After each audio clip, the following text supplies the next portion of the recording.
All right, so the last kind of subsection, all of this has been in section 1 of our textbook, but the last thing we're going to look at is scientific notation.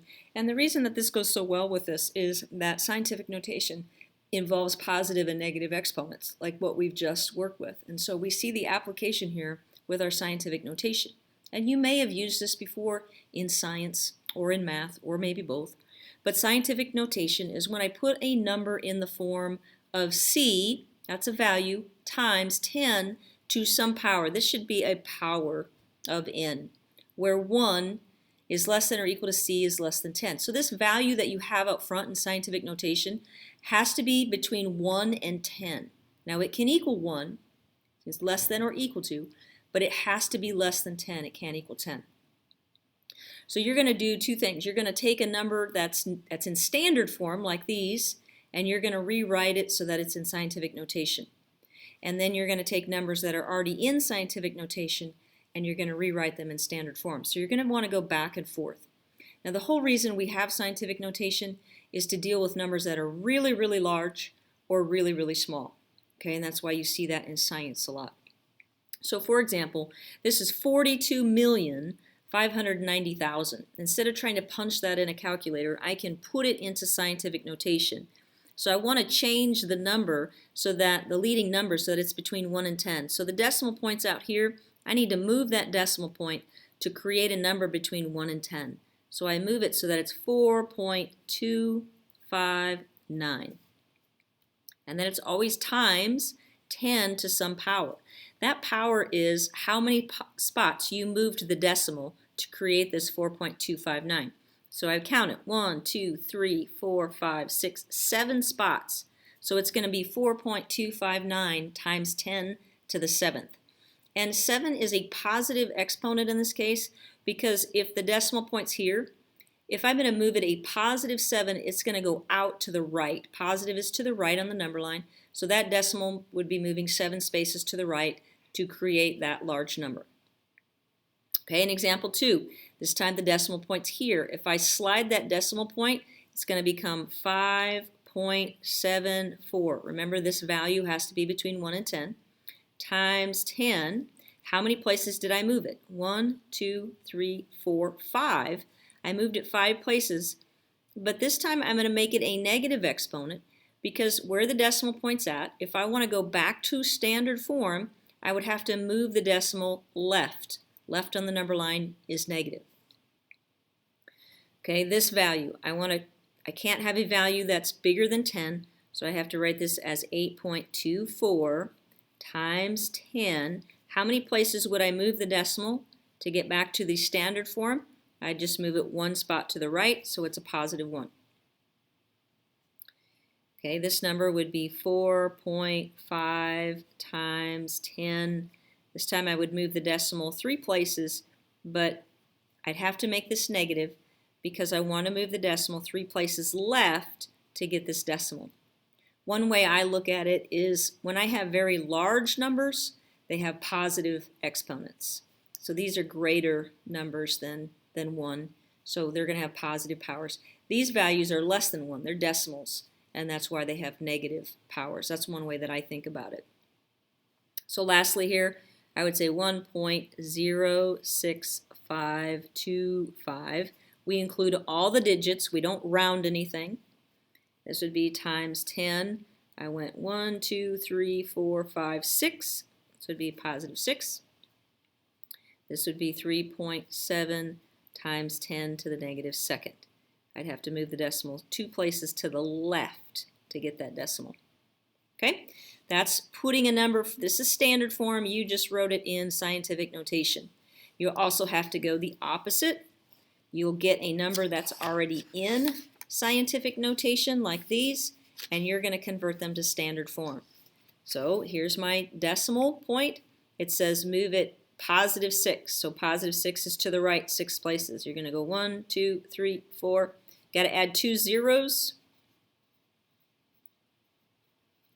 And then I want you to go back and put your commas in. So the decimal's here. Every 3 numbers you put a comma in. So that's 2,007,500. You don't need to put the decimal point in, but you need to put your commas in. Okay, this is -4, so I'm going to find the decimal point, and I want to go 4 to the left. Negative, you move left on the number line. So it's going to be 0.000165. Again, use all the digits, don't round anything off. Okay, positive exponent moves to the right. So 7, 5, that's 1. I've got to move 2, 3, 4, 5, 6, 7. Add zeros. And then go back and put your commas in. That's 75 million. Okay, this is a negative exponent, so I'm going to move left. Point is in 2, 3. Okay, make sure 1, 2, 3, 4, 5, 6. Okay, so you're taking a number out of scientific notation and you're writing it in standard form. Now, how do we apply this? We are going to be asking you to do some multiplying, some dividing, some raising to a power. And when we do this, we apply the same rules that we've been talking about. So when we multiply, we're going to go ahead and multiply the numbers that are in front in the scientific notation. So I'm going to take my calculator. Let me get my calculator up here on my phone. Okay, and I'm going to go ahead and multiply 8.5 times 1.7. And I get a value of 14.45 times 10.